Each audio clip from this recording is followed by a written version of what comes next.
Okay, this is our Tuesday night Bible study for the 13th of February, 2018. And we've been going through studying the Dead Sea Scrolls, specifically the Patriarchs. I'm thinking sports for some weird reason. Okay, well, just to kind of recap what we've been doing and why it's important, we said that the Christians interpret the Old Testament by what the New Testament tells them. And the Pharisees, which would be normal Orthodox Jews today, interpret the Old Testament by what the Talmud tells them. And the Essenes would interpret the Old Testament by what the writings of the Patriarchs tell them to do. So we each have a different set of things that are authoritative for us. And when we compare the teachings of the Patriarchs, in other words, the Dead Sea Scroll theology, to that of Christians, it matches completely with what the Messiah was supposed to do, how he was supposed to come. We said last week the prophecies about him being born of a virgin, coming in 32 AD, dying for our sins, giving us a reconciliation between God and man. Several things like that is Christian theology. It's also Essene theology, and it's not Pharisee theology. And so just to kind of look at that, although there's a lot of other things that we all have in common. We all believe in the Torah, Moses, and the coming Messiah, and things like that. So we started looking at these things, and this is really amazing if you think about it. And there's no way to prove that these testaments are real or fake. They're just very, very old. They're obviously not Christian fiction because they're in the Dead Sea Scrolls. That makes them at least 100 years or 150 years before there were Christians. So. And it's obvious with the writings of the Dead Sea Scrolls, the Community Scroll, things like that, how they practice, what they did, that they believe this to be authoritative. And so that's what we want to look at. So we started out saying that the legend that's kept and talked about by the church fathers, by the Talmud, and by the Dead Sea Scrolls, the same legend is that we have these patriarchs, which is the lineage from Adam. We see it in Genesis 5, Adam through Noah, and then Noah's son Shem down to Abraham, Isaac and Jacob, and then it goes to his son Levi, to Kohath, to Amram, and then to Aaron, which is Aaron and Moses. So, and then that starts kind of a new era. And so we have these 40 or some people, and each one is supposed to be a patriarch. Each one is supposed to have written some sort of autobiography to their children right before they died. So we started looking at this. That's the legend that's found all over, but nobody seems to have these things until we have the Dead Sea Scrolls. And we mentioned that those things were in a section of Dead Sea Scrolls because they were so badly fragmented, they were kind of put aside for a long time. Finally became public in 1996. So they've only been public basically for 20 some years. So we looked first at the Testament of Enos, and it was very, very small, very fragmented. So that means we don't have anything at the moment from Adam. His son Enos then talked about his kids and the generations, talked about how God would eventually judge the world somehow, and that talked about appointed times. So the whole idea of the Moedim, the festivals, teaching prophecy, that kind of thing. So that's interesting because we have some sort of a knowledge of the holy days like Passover and trumpets and Yom Kippur and things like that way back when. So, but then we went up last week. We went from there. We went forward and looked at the Testament of Noah. And one of the things we saw was in the scriptures we have Noah waking up and all of a sudden just cursing Canaan. Ham had made fun of him and or did whatever. Noah woke up and realized what Ham had done and cursed Canaan. And people for the longest time have wondered why. What's the deal behind it? And we saw that the same story is in Noah's Testament, but he went on to say that he had a prophetic dream. And then he woke up and began to realize the dream was definitely prophetic because it was coming to pass.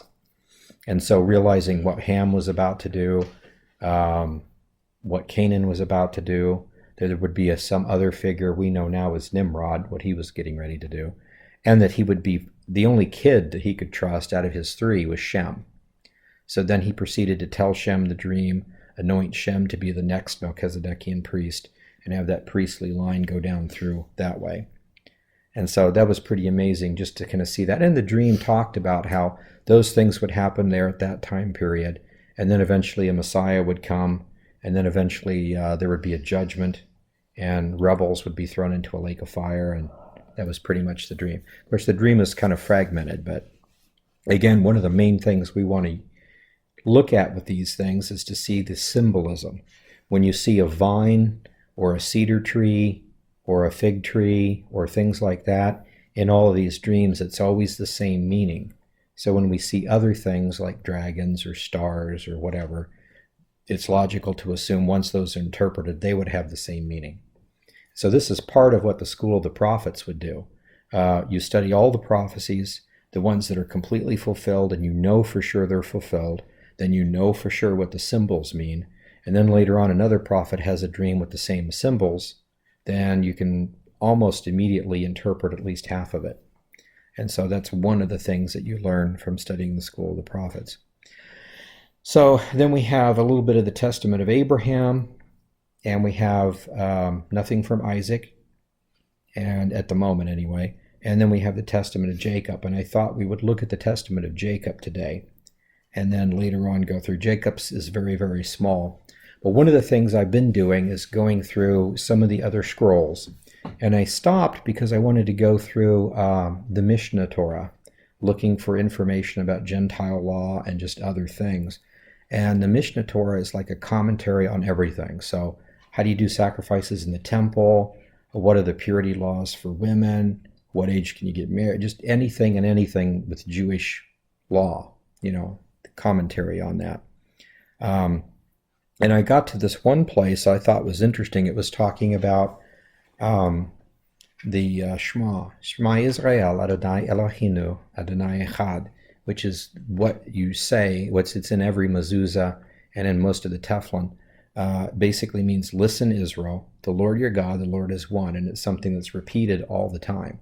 It's a mainstay for Jews to remember the fact that we don't worship multiple gods, we worship one God. And what's interesting is it was talking about it like how you should say it, how it should be written on paper with special ink and special parchment if it's in a mezuzah or if it's in a teflon or whatever. It was all that kind of stuff. So they were just explaining how you're supposed to do it and how you're not supposed to do it. And in the midst of describing all this stuff, it made an interesting comment. It said that Jacob, before he died, told his children important things, and told them that they have to understand the unity of God, and actually quoted a little piece of what Jacob said about, and it sounded almost identical to that. Listen, O Israel, the Lord your God, the Lord is one. And that's all it said, because it was kind of using that to support that interpretation and how it should be written and everything. But I thought that was fascinating, because if you back up for a minute, then in other words, we have a comment in the Mishnah Torah that confirms the fact that Jacob wrote a testament.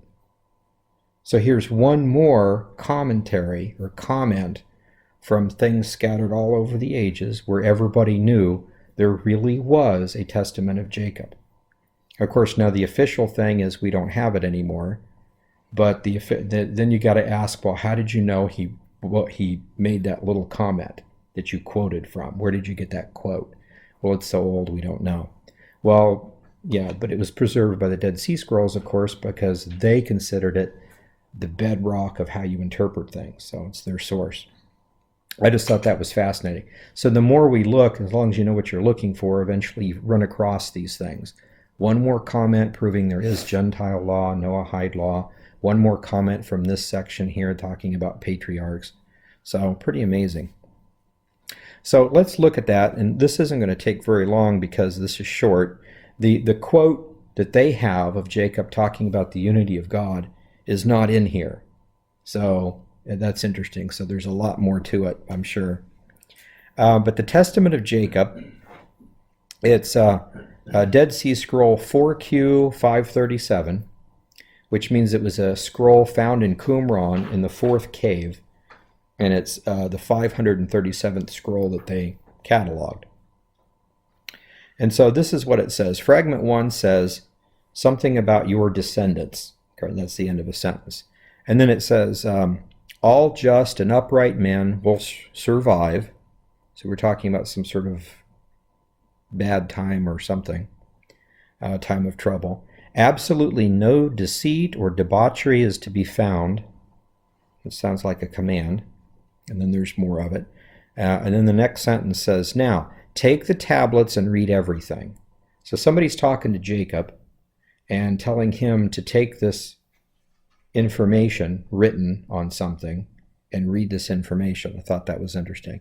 And then it goes on and says, and all my troubles and all that was to happen to me over the 147 years of my life.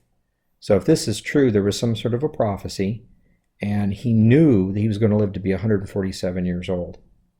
And of course, when we get to Egypt, that's exactly how old he lived.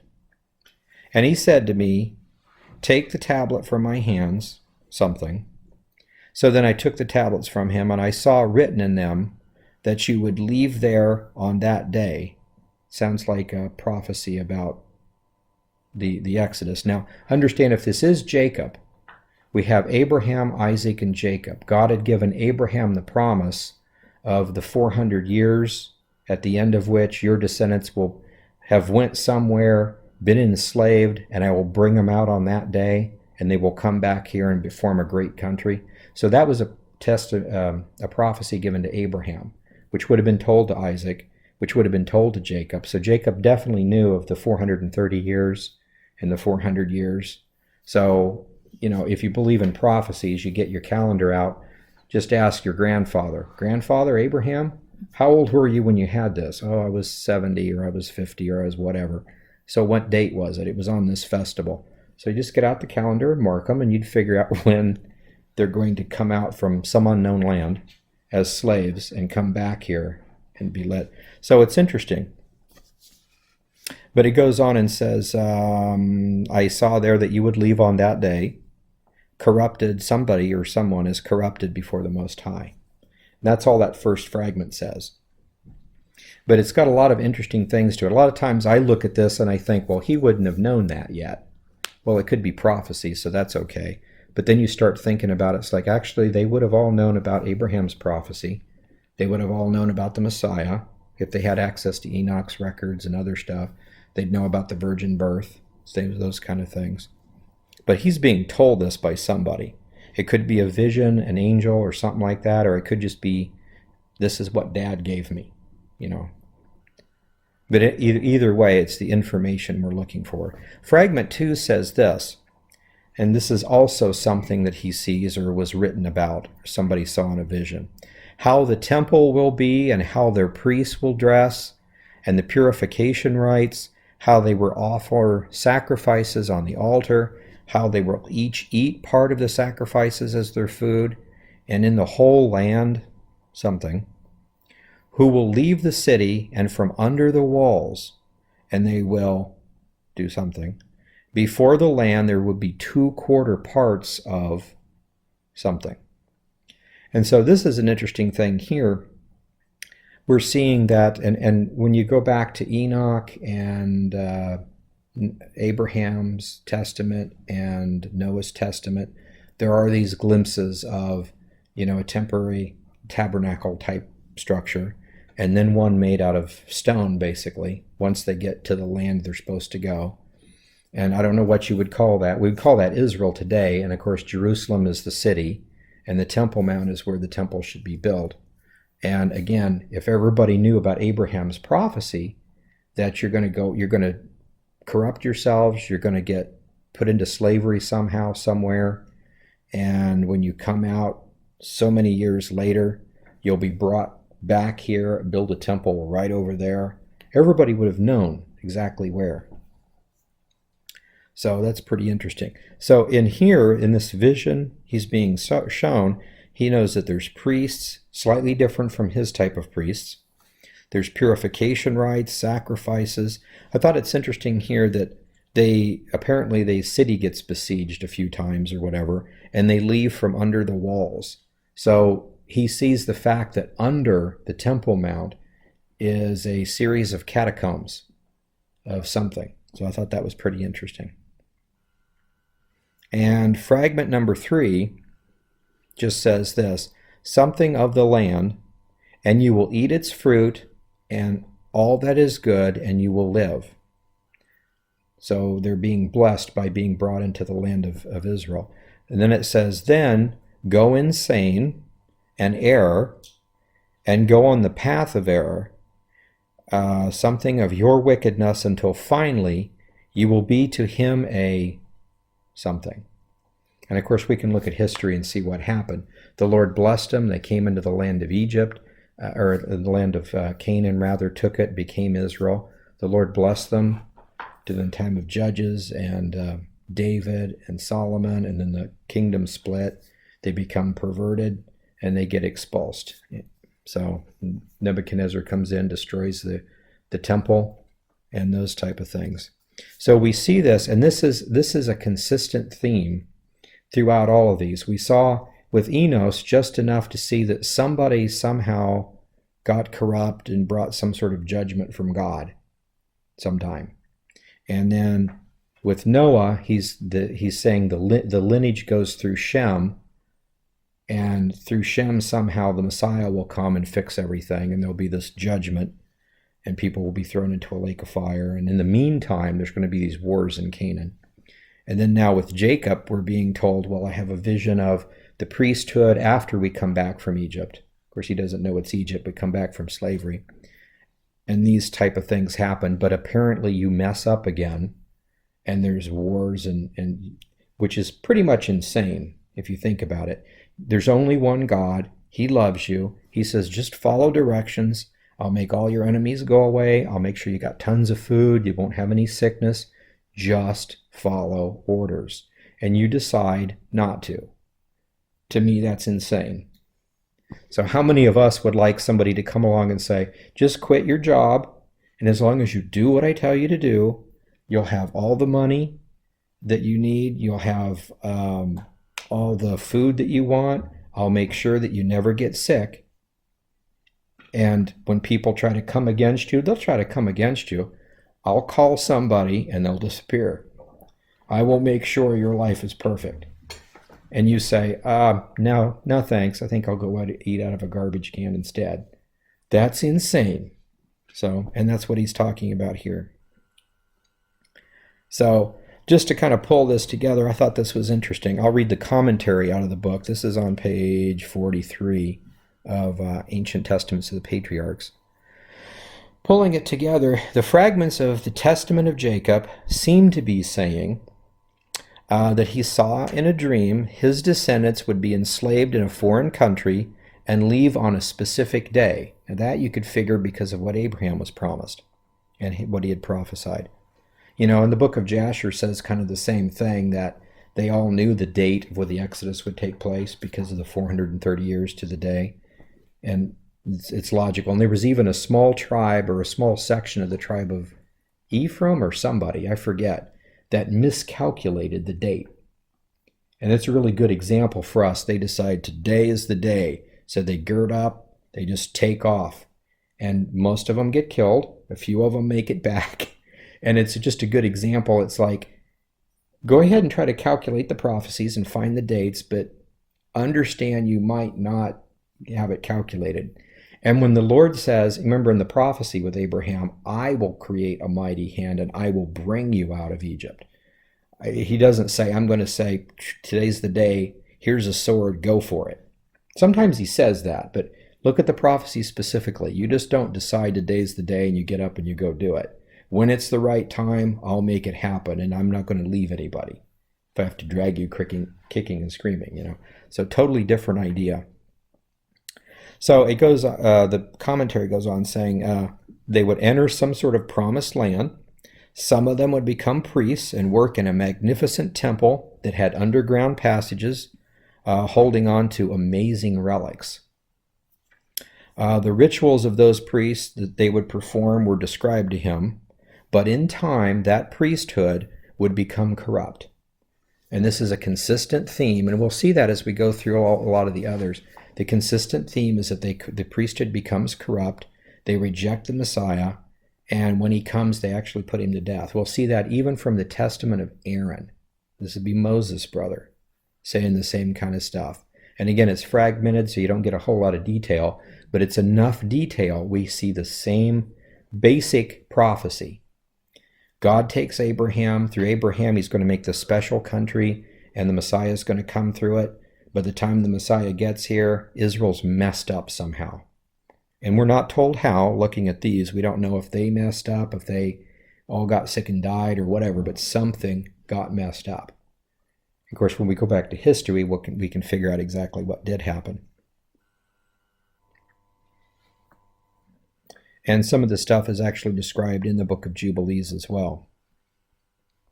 But I thought that was pretty amazing when we look at it. So if you pull together what we've learned prophetically from Enos, Testament of Enos, Testament of Abraham that we looked at, and now the Testament of Jacob, we're seeing this consistently that we're all basically destined for hell. We need a Savior. God has promised a Savior, and it would come through Noah. Noah's told prophetically in a dream that it's going to come through Shem. Great. So you're probably going, Shem all the way down to Abraham, but you don't know which one. They come and they go and they die. So if it's him, it's got to be one of his kids. So you'd be sitting there trying to figure out which one of these. Finally, it's obvious, Abraham. So he's anointed priest. Abraham passes it on to Jacob, who passes it on, or Isaac rather, who passes it on to Jacob. Jacob becomes Israel and the 12 tribes. And then the records and the priestly stuff all are passed down to Levi, and going on down to Levi, Kohath, Amram, and then Aaron for the priesthood. But the story is the same. Start out godly. We'll see when we look at the testament of Levi. Levi was an awesome guy. I would love to sit down and talk with him.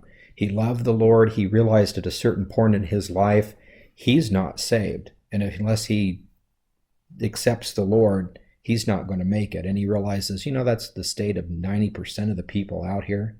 This is horrible. And the Lord takes him to be a priest. So it's pretty interesting to see this, but the same concepts they get corrupted. And of course, we use this to see how it was supposed to get corrupted. And when we get down to what is taught by the Dead Sea Scrolls, they have a lot of prophecies about that 1st and 2nd century BC and how everything got set up.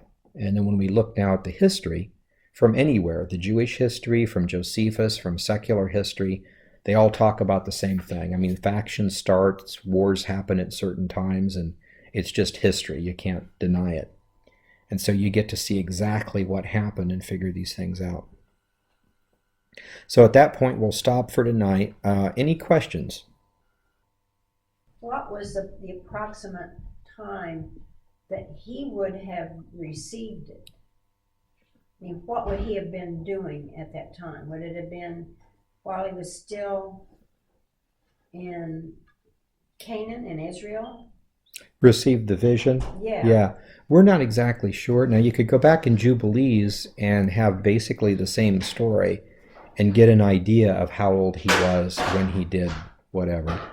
But at this point, the way the Testaments are written, this is him at the end of his life saying, this is what happened to me, and probably when he was younger. I think in the Testament of I'm trying to think of which one. I'm thinking of Levi, though. This is Jacob. So I don't know if he tells you exactly. We know when he was born. We know when he died, how old he was when he died. And I'm not sure if it says anything in there about the exact age. Because I was wondering, I suppose the worst thing that happened to him in his life was when Joseph was supposedly dead. Yeah. And then it kept, dead for so long. It just kept being that way for him. And would he have gotten any kind of prophetic message during that time or before that time so that he knew that he could hope for something? Actually, yeah, there is not in this, because this is all we have of Jacob.